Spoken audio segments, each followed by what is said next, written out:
Today, as you notice in the program, there's intermission. But what we would like to do is continue by showing you the demonstration of all of the different instruments instead of having a time to stretch and miss a little. You don't need to stretch. If you do, do it. Whatever. This suite antique features 4 different soloists. We're going to do 2 of those solos now and 2 later in the program. Our first one is the prelude, and the soloist is Irene Warschauer. And the second, I should tell you now, I don't have to get up again, is Francesca Anderson on the ostinato.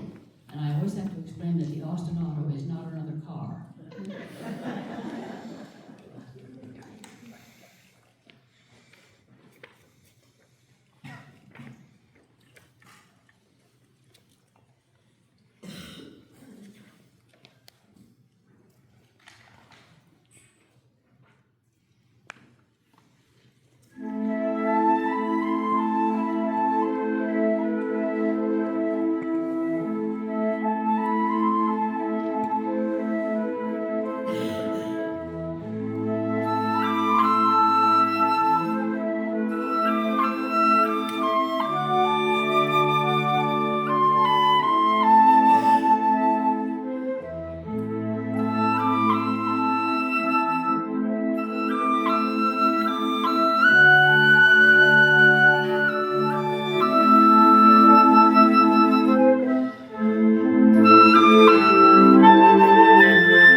Disney production Fantasia.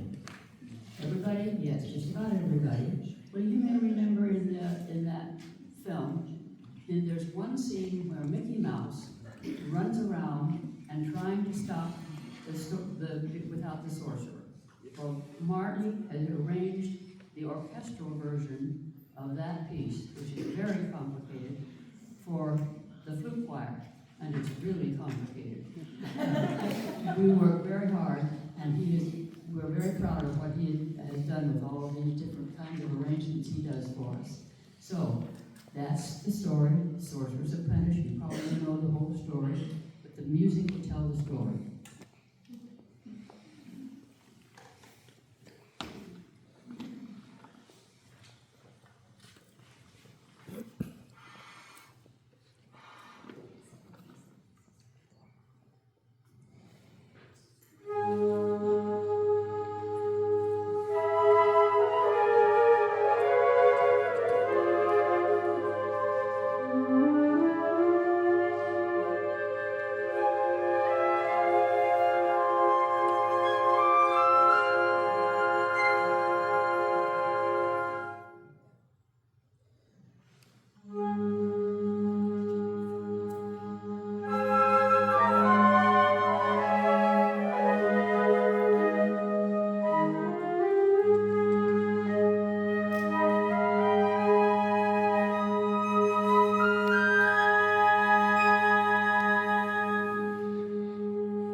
This next composition includes 7 different viewpoints.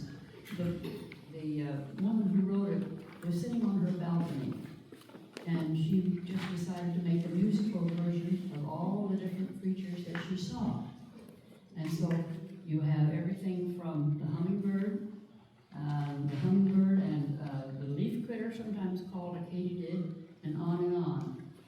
We hope that you will enjoy the figuring out which one of these you like, as the musical description makes it the easiest for you to understand. I have my favorite. We'll see what yours is. We'd like to ask you to please hold the applause until we've played all 7. They're very short.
Good afternoon.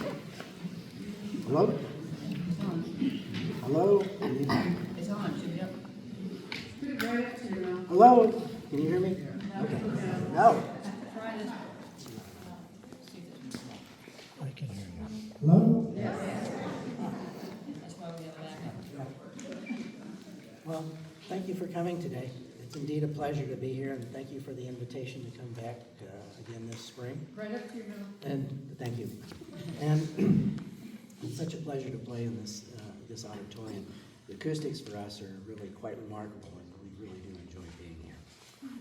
It's my pleasure now to introduce you to some of the oddball instruments that we have in our ensemble. And these are not seen in the usual orchestras or concert bands, or even small ensembles, jazz ensembles, things like that. So we.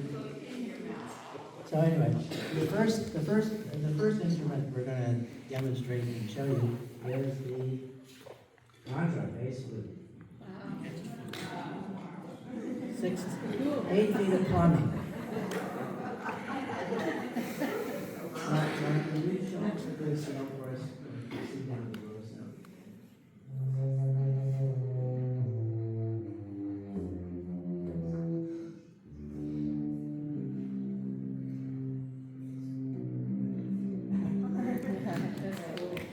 We have an. How heavy is it? Pardon? How heavy is it? A lot. Well, we have to fund weightlifting for the people who play it. So I suspect it's about 15 pounds. At least. Yeah. And the contrabass forms are the base of our ensemble. Today we have one. Sometimes we have two. And one of our former members, Victor, had what was known as a subcontra. It's just a little bit longer than that and can go 4 notes lower. Anyway, the next instrument in our ensemble are the bass flutes. And these are about 4 feet long, and they play an octave below this concert C flute that you're most familiar with. And if you could give us a sample going down from concert C flute.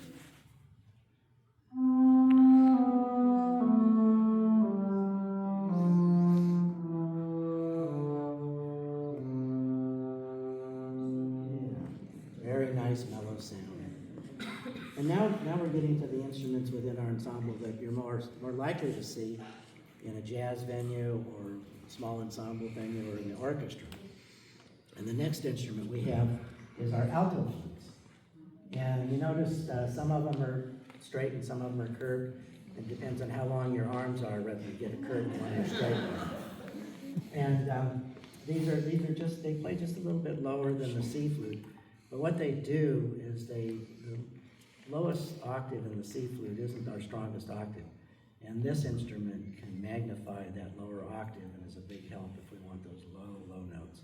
So can we do a concert note? Figure? Not a concert. It's the concert starting on your fingers. Okay.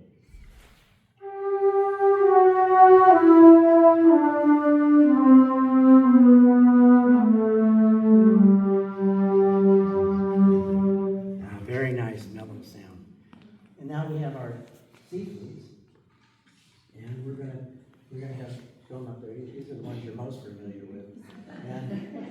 And even those a number of years ago in Japan, there were a couple of flute makers, and there was a gentleman known as Mr. Suzuki. And some of you have heard about the Suzuki method of teaching young kids and even adults how to play instruments.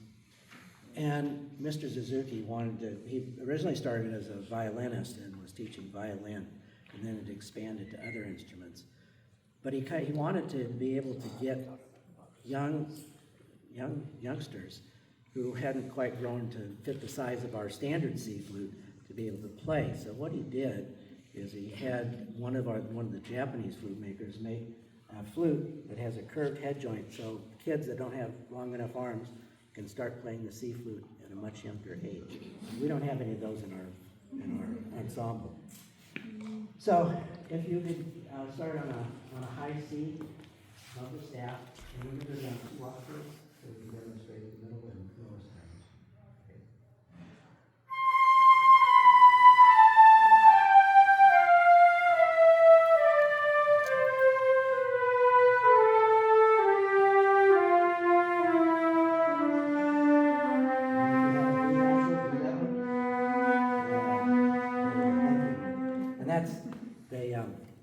As the flutes develop, they put an extension on our C flutes, and so they can go 1 note lower than most standard C flutes can. And finally, we have the baby flute of our ensemble, which is the piccolo, and I'm sure most of you recognize the piccolo. If you've ever heard the Stars and Stripes Forever, and you've heard the piccolo solo, and that it's pretty obvious that the piccolo oftentimes is featured in its highest range. Dan, can you give us a demonstration, please?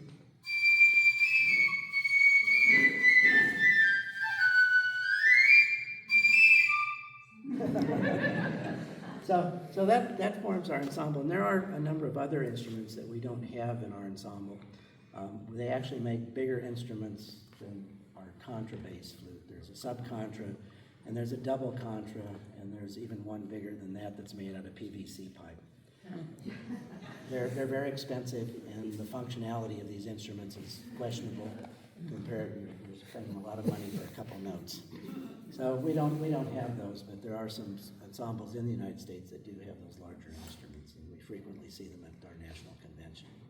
Anyway, that's our answer. Does anybody have any questions about these? Yes. Do you need to have more volume, more air volume to play the contra? Ron? Yes. Yes. Yeah, it does take more air. And the instruments, the ability to play melodies with these larger instruments is somewhat limited by the amount of air it takes to play a long passage. So it's they're oftentimes used to support harmony, but can, in certain circumstances, be played very, very well, very technically adept at some of the players who play these instruments these days. Years ago, when I was doing some arranging for some people at the national level, and we were just getting about 20 years ago, we were just starting to get contras in our ensemble. They just started coming out, and several of the members had it. And one of my good friends happened to get one of the Japanese models, and I asked her. I said, what can you guys do with these things? Because nobody really, we were basically playing umpa like tubas for a period of time. And we were starting to wonder, well, can we do more with our contrabass flutes than just playing tuba parts? And so she thought about it for a minute, and she says, I don't really know, because nobody's given us hard enough parts to test that limit. She said, you write it, we'll try to play it. And what has happened over the years is the parts for the contrabass flute have gotten more difficult, and the players have gotten more adept at playing more technical parts. So it's still an evolution. So anyway, that's a summary of our instruments. We're going to get on with our program. The next, I'm going to have Mary Reed tell you about the next piece.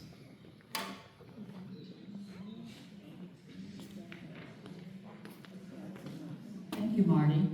One of the things that people always find hard to believe is that a flute takes more air than a trumpet or a trombone. And you know why that is? Well, with a trumpet or a clarinet or a trombone, you have something to blow against. You have a reed or a big mouthpiece, but with a flute, there's nothing there but air. And you have to be able to blow over that like over a pop bottle. Do you remember pop bottles? I think in our place they would. But anyway, just one little extra sidelight. The next piece is called Serenade. And the man who wrote it was writing it, as I understand, for his wedding. And he wrote it to be played as the congregation was leaving. And he didn't want people to feel like they had to just walk out in lockstep. Somebody's playing da, da, da, da. You feel like you have to keep in step with the music. Well, this music you cannot keep in step with. It has major changes from measure to measure. One measure may have 13 beats in it, the next one will have 9, and it's just all over the place. So I think if you tried, you would find that you could not just all walk out in march lockstep. This is the Serenade by Derek Bourgeois. Don't watch that.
That's not a typo in your program. You think maybe it should be Bach to the future? It's for flute, so it's the future. Bach to the future. One of the well-known flute players who has played all over the country and has written lots of music for the flute, Paige Long, wrote this. She took several of Bach's favorite tunes and arranged them in, shall we say, interesting ways. I think you'll recognize the tunes, perhaps, at the start. But by the time we're finished with it, it's a lot different.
Yeah,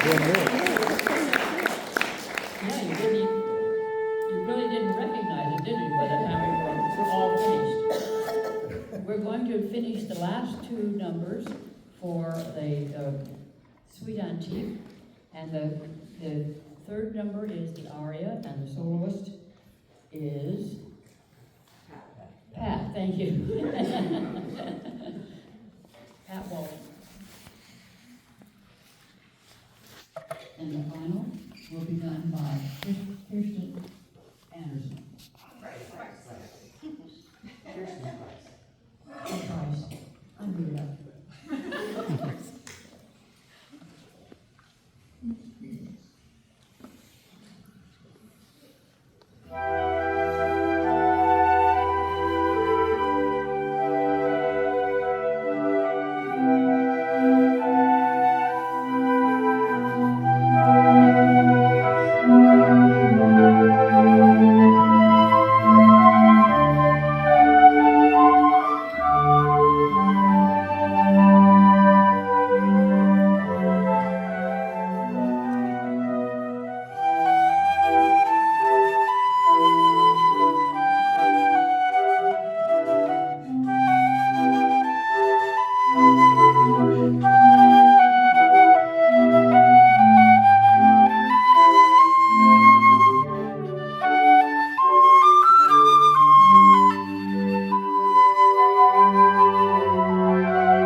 in 1955 up until 1985, or if you had children who watched television during that time, you very well may recognize this without our even telling you what it's about. Still on kid. Before we end our program and play this encore, I'd like to thank you all again for inviting us to come and entertain you this afternoon. I'd like to recognize one person in our flute ensemble who, actually, I think Mary Reed, we've been doing this for 26 years. Mary Reed was one of the founding members of this ensemble. And she's going to retire from playing. She's still going to help us, but she won't be playing with us on a regular basis anymore. And we'd like to thank her for everything she's contributed during these 26 years. Stand up and let's give you a big applause.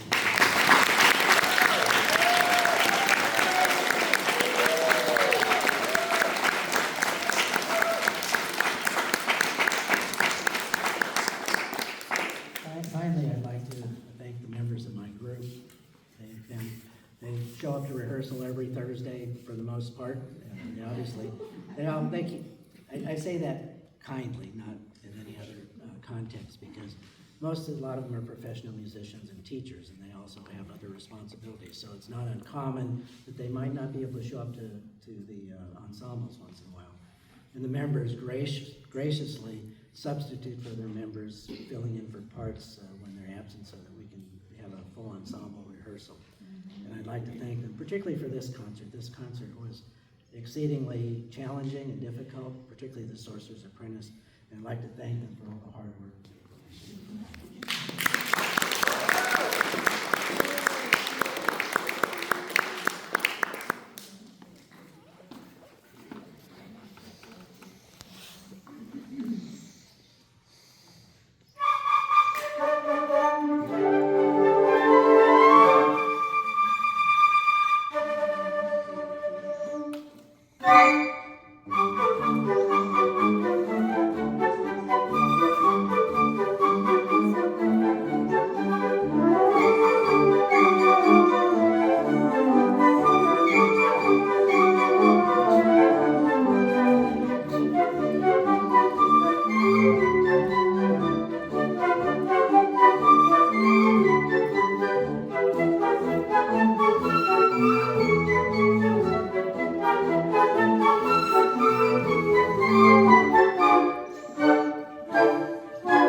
Did you recognize that one? What was it? What was it for? Captain Kangaroo! Captain Kangaroo, that was it. It's actually called Herman Billy's.